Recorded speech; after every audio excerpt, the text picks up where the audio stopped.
Good,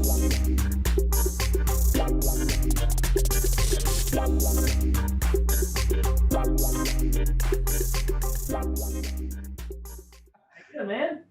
Good, how are you? Doing great. Nice to see you. Likewise, man. I love Yeah. the beard. Yeah, you like Right in the industry. I would grow one if I could. Okay, welcome. We're talking about the role that technology has played in the construction industry. My name is Joshua Miller, work for Keller Pacific, Construction Digital Practice Manager. Sitting down with Adam Evarts. Today, we're going to talk a bit about Adam's career and the role that he's played over the years in his various roles as a construction manager.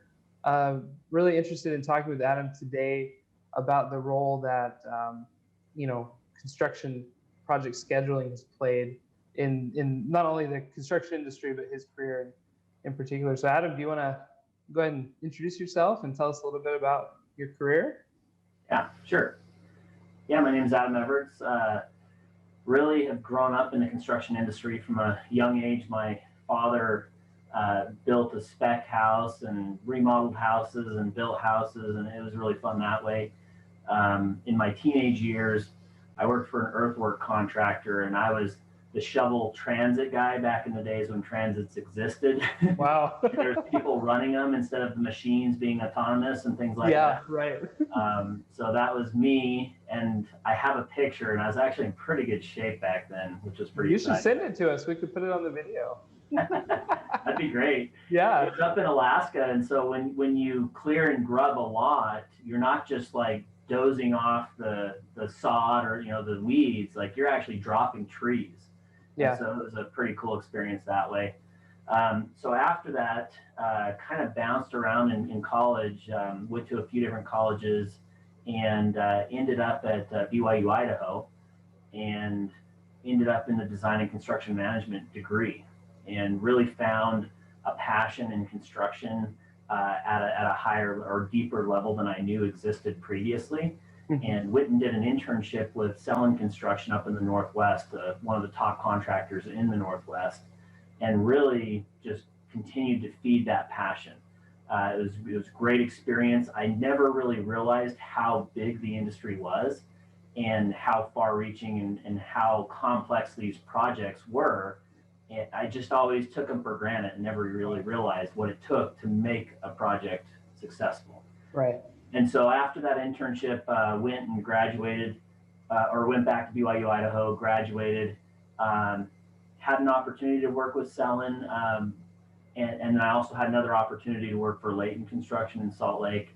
And in the end, I could rent an apartment in Seattle or buy a house in Salt Lake. And so, both great companies, but decided to go with Layton Construction.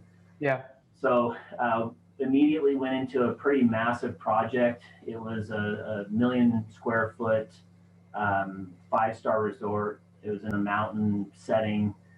It was a super fun site. So there were mine shafts all over the site, and we were dealing really closely with the EPA. So anyways, it was a very complex project, but really eye-opening and enjoyable. I started there as a project engineer, and had a lot of responsibilities for a lot of site work, structural steel. Moved into the finishes as well in the building, and really helped with some of the early structural steel models and the coordination in that respect. And that was where I really got my start in scheduling. Yeah. We had brought on a new scheduling consultant, and my responsibility was to oversee them. And eventually what ended up happening, and I won't go into it in too much detail right now, but we became great friends. They taught me so much about scheduling, and eventually I took over the schedule, which at that point was over 13,000 activities in that schedule. Wow. And so it was a pretty big one. And at that point, it was in my Oracle P3, Primavera P3. Yeah, not Oracle at the time, I guess. But that was what I did there. And finished out that project, was slated to go out to a California project, and decided to take a different opportunity with Big D Construction. Okay. And this was on a it was a billion-dollar data center. And we had a great joint venture team there with 3 joint venture partners.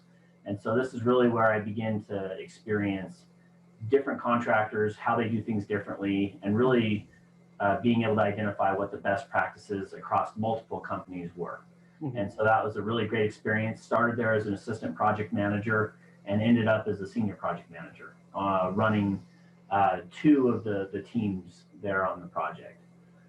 So after working on that project with Big D, I went out with Big D to be a joint senior project manager on a 33-story high-rise out in Philadelphia, and then also a Church of Jesus Christ of Latter-day Saints church that was next door to this high-rise.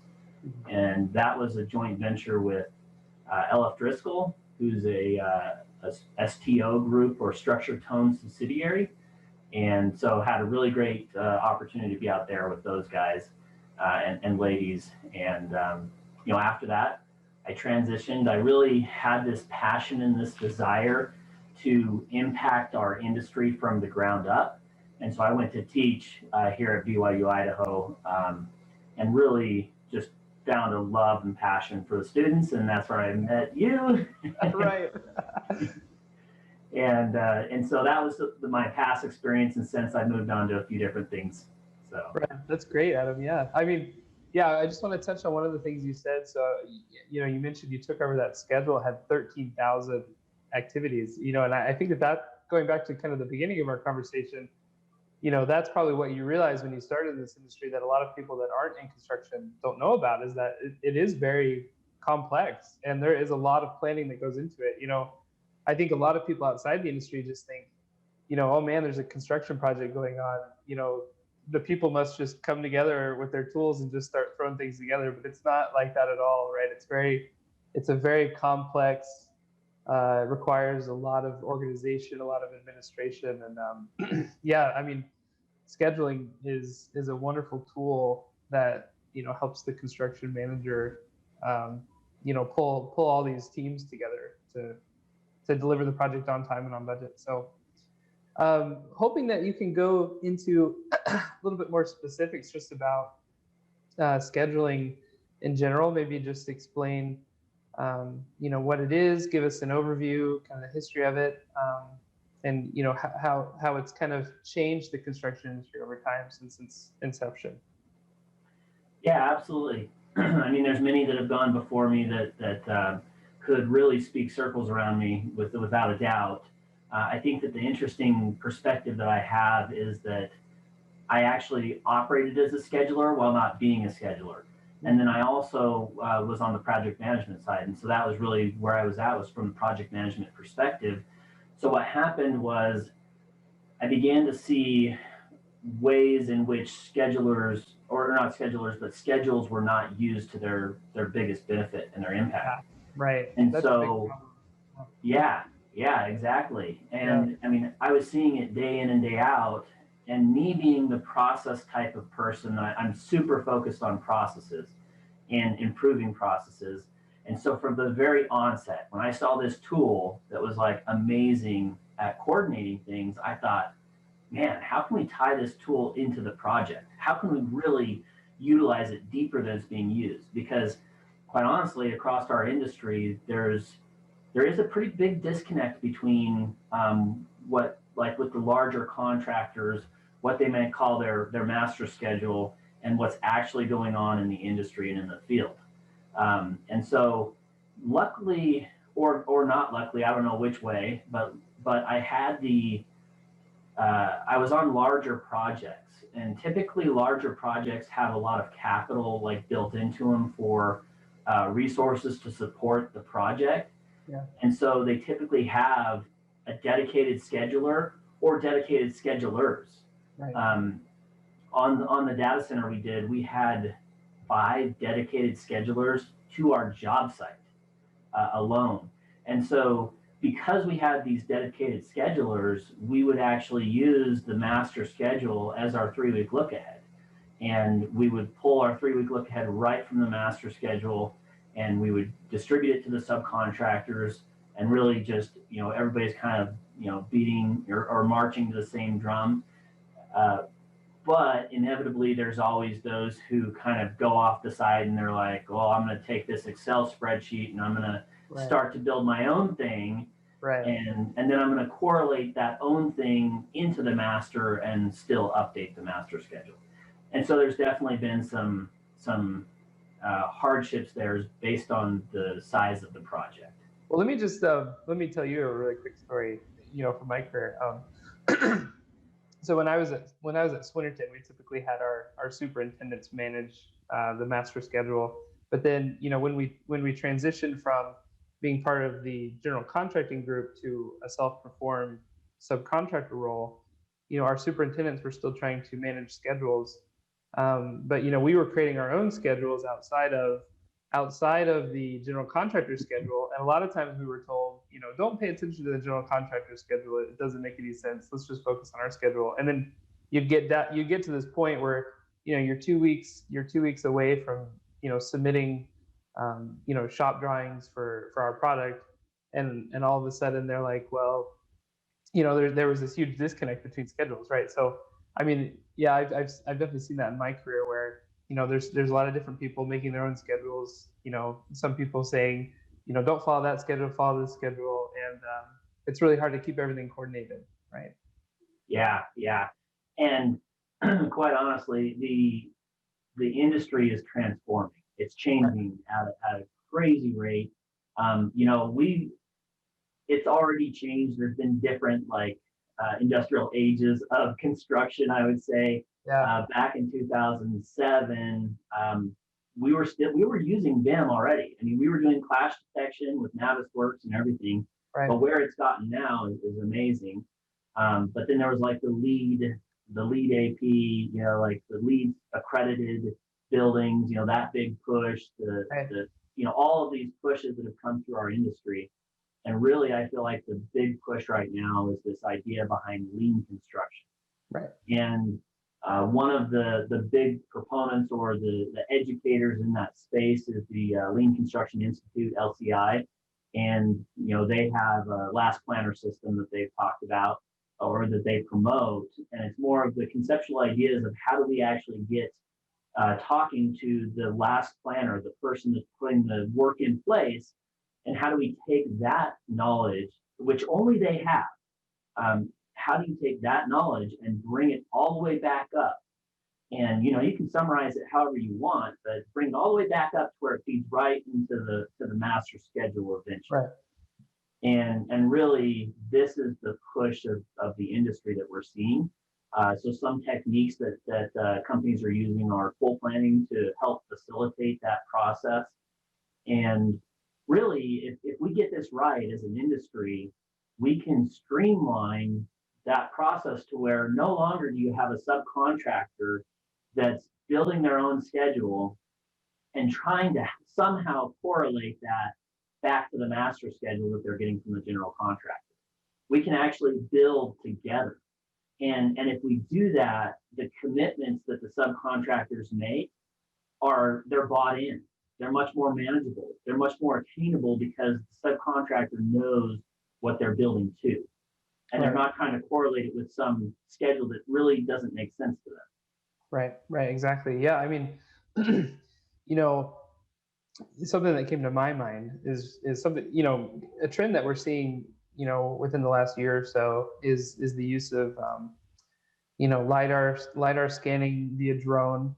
And I've seen a lot of proposals from companies. This is mostly on the West Coast, where they'll go out, they'll take their drone. They have some sort of machine learning software that can correlate to your BIM model, and as long as your BIM model is correlated to your master schedule, like a 4D BIM model, the drone will take pictures or scans, and it'll automatically update your model, which is tied to your construction schedule, to kind of inform automatically what's been completed, what hasn't been completed, and that used to be a manual process. And then, I've heard a lot of talk about, now the big thing is, I was at Autodesk University several weeks ago, and a lot of the presenters were talking about how we're trying to aggregate all of this data that we're collecting with all of these applications, like the application I just mentioned that will go out and scan your building to measure what's been done, what hasn't been done. And I think that that's going to do a lot in the future to kind of inform. It's going to be like a database to kind of inform, like on a national, international level, how long it actually took, to do these construction activities. And it's really exciting because those databases used to just be manual processes.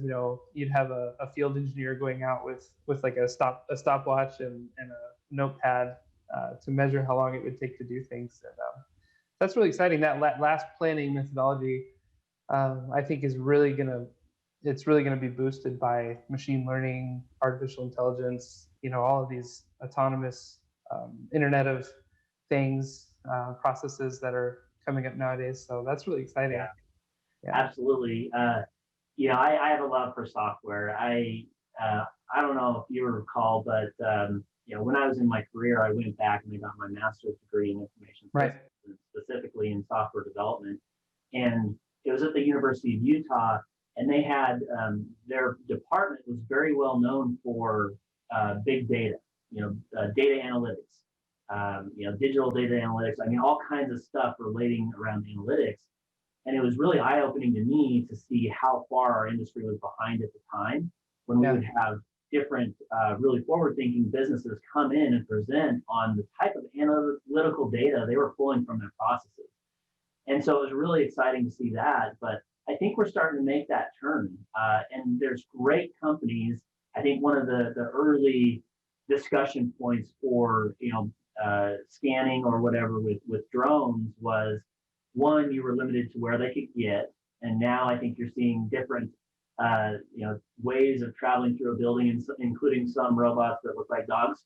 Right. I'm not mentioning names, but you're seeing a lot going on there, and that's allowing us to really scan these areas. Well, they even have those ones you can mount on your hard hat, right? You can put it on an intern, and the intern walks around and gets everything.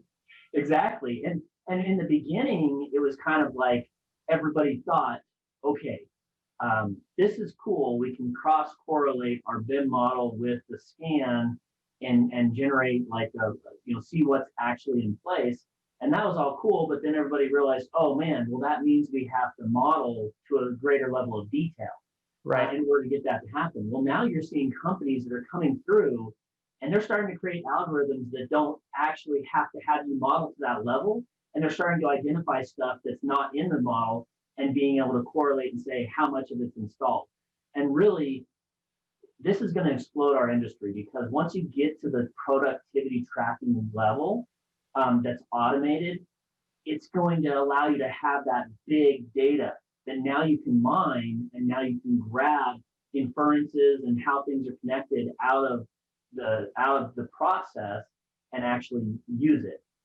Right now, I have companies I talk with that they have like dedicated people, boots on the ground, to tracking productivity, and it's taking 40 to 50% of their time just to track productivity, so that they can get these outcomes and really start to look at the data. Well, what if that was just a part of our process? Right? Yeah, right. Well, and I think that's what people need to. This is just kind of a general comment, but what people need to realize about technology and the way it shapes not only our industry, but all industries, is that it is replacing certain aspects of people's jobs, but this data that we're talking about will never replace a good construction manager, right? You still need someone, a human, that can interpret the data and come up with a way to use that data to make a great project, right? So yes. And what we're talking about here is we're just reducing the tedium and allowing people to do more higher level thinking instead of just collecting data manually, right? So that's what people need to realize. They don't need to be scared of all these new tools. It's just going to help us. No, I mean, nobody wants to enter data twice. Nobody wants to go out and just do something that really is not a part of solving. It's just a mundane task. And if we automate those tasks, we can, like you said, we can do the higher level thinking. We can do the strategizing. We can do the perfecting the process more than just doing the mundane stuff. And people like to be efficient. They like to be successful. Right. That's exactly right. Yeah. Well, that's great. Good discussion about the role of scheduling and kind of how things are advancing moving into the future. I was wondering if you could just kind of explain maybe some specific benefits that you've seen on projects, that you've worked on in the past that have come directly from working with the schedule and making sure that you're updating the schedule and actually using the schedule. Yeah, absolutely.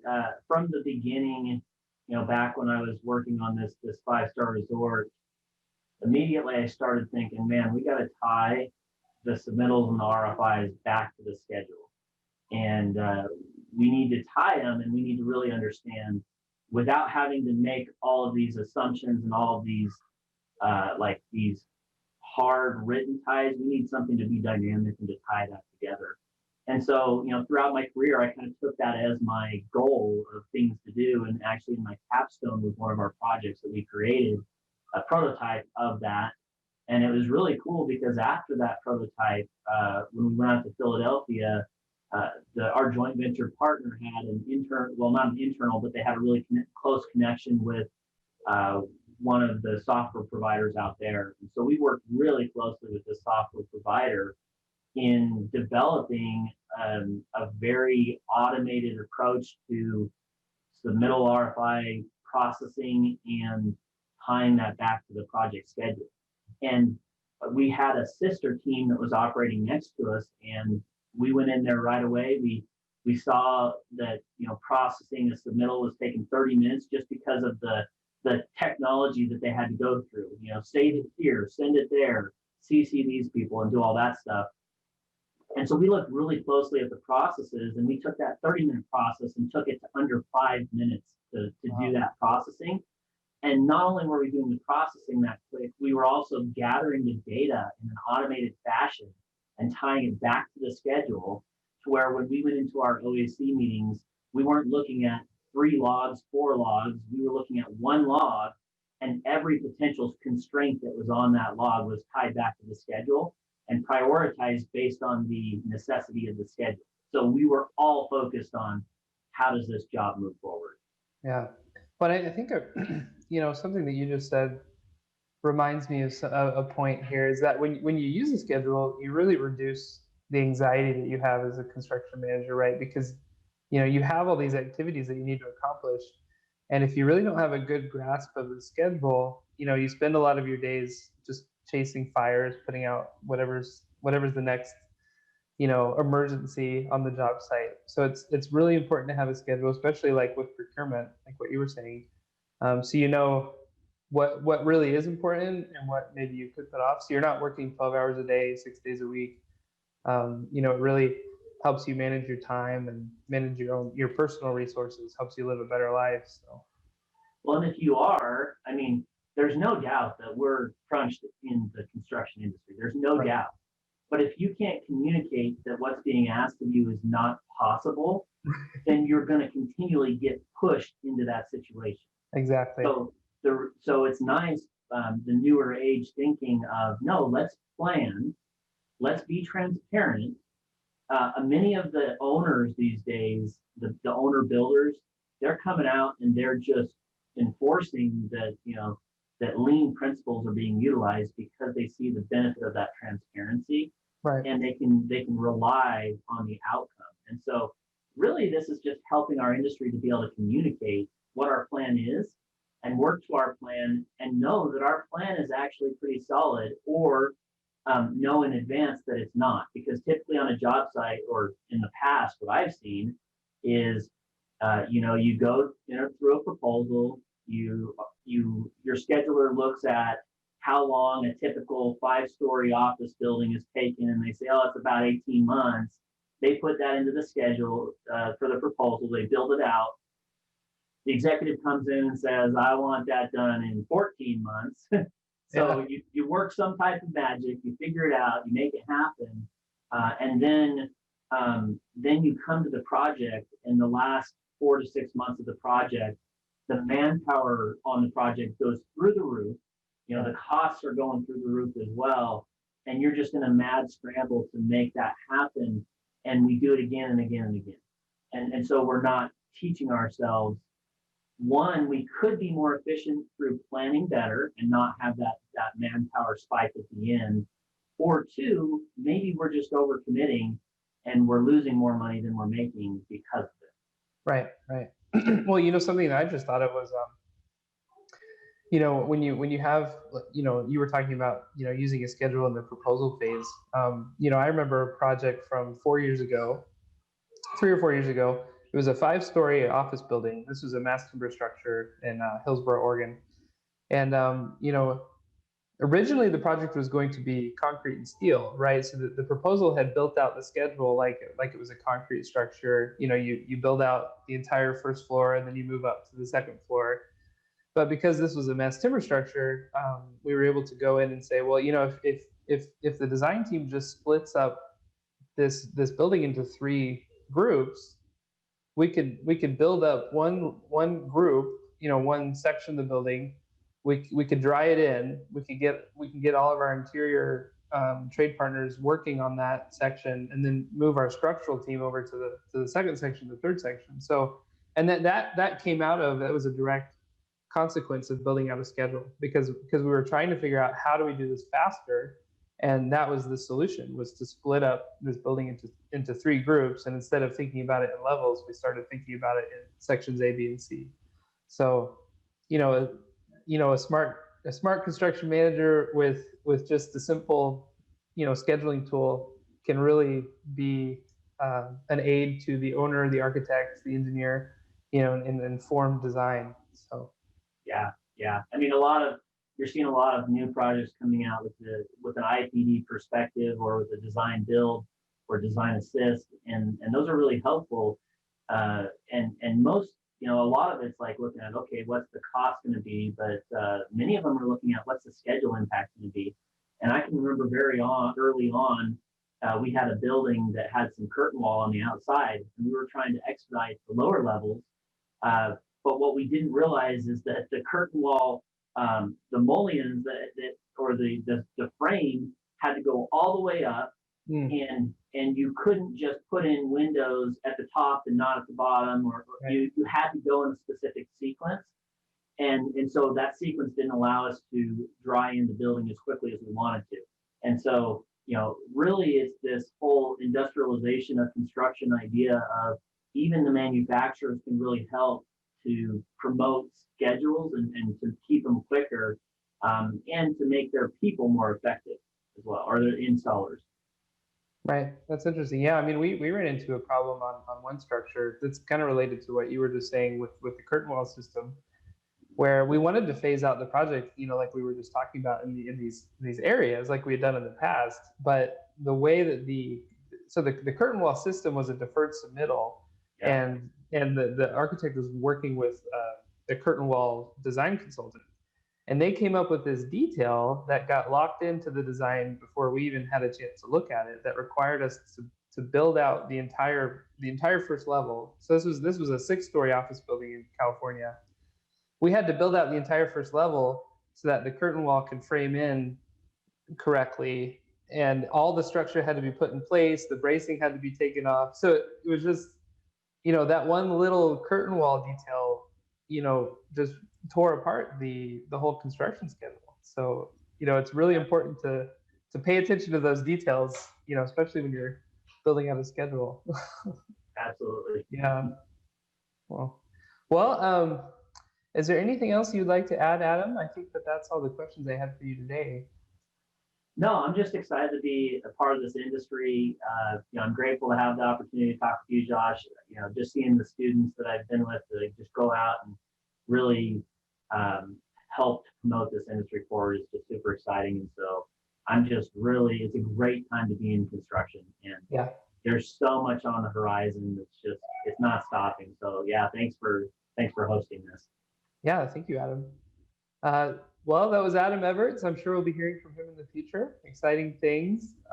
This has been part of our video series that we're producing, talking about the role that technology has played in construction. And we've been talking about the role that schedules play in the development of a construction project. So thank you so much for joining us, Adam, and we'll see you all later. Okay, thanks. Thank you so much for watching our video today. If you would like to receive more of this content, feel free to like and subscribe. Also, please feel free to leave a comment below. We'll try to answer any questions or comments in our next video interview. Thank you. Bye.